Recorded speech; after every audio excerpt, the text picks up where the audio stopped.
Our next speaker is Ben Wokorach.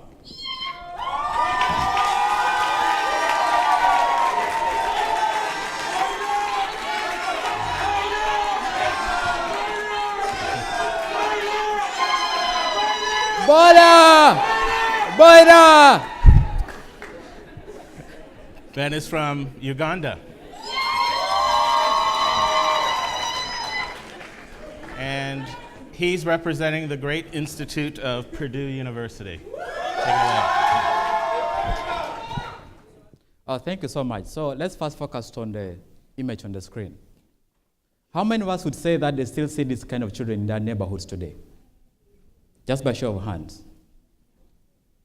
Okay? 20 years ago, I was like one of these kids being raised by a single mother in IDP camp. So as I was growing up, when I reached high school, I couldn't raise school fees to pay for my fees. So I had to lay bricks. And that meant working harder than all the kids in the environment. I remember waking up early in the morning, 5 a.m., going to the field, mixing water with mud, laying 1,000 bricks before the sun would set. 14 hours every day. Why did I do it?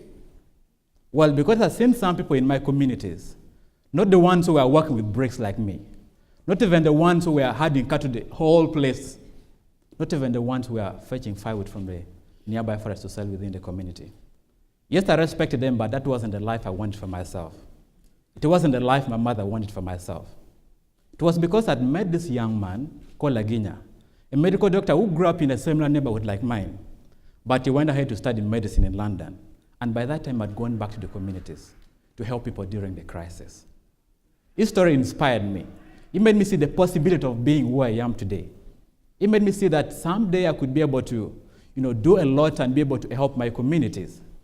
So when it was the hardest time, when I dropped bricks and been scolded, when I failed my math and I didn't want to go to school anymore, when I've been scorched on the sun, I still remembered him. I still remember that one day, I'll be able to help my people in the communities. So 2 years ago, I graduated with a bachelor degree in architecture and was the best in my class. And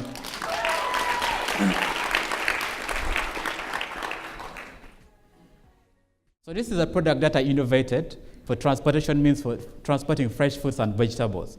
And right now it's helping my community reduce post-harvest losses and increase their income by 30%.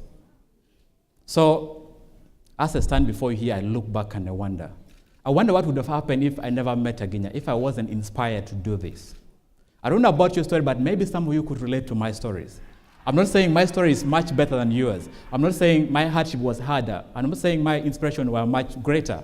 But maybe some of you could relate to this.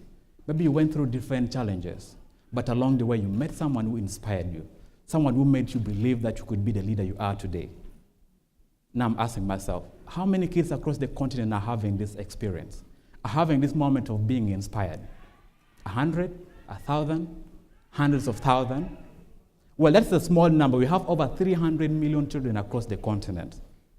What if we make this a deliberate effort to reach out to them, to inspire them, to motivate them, to empower them?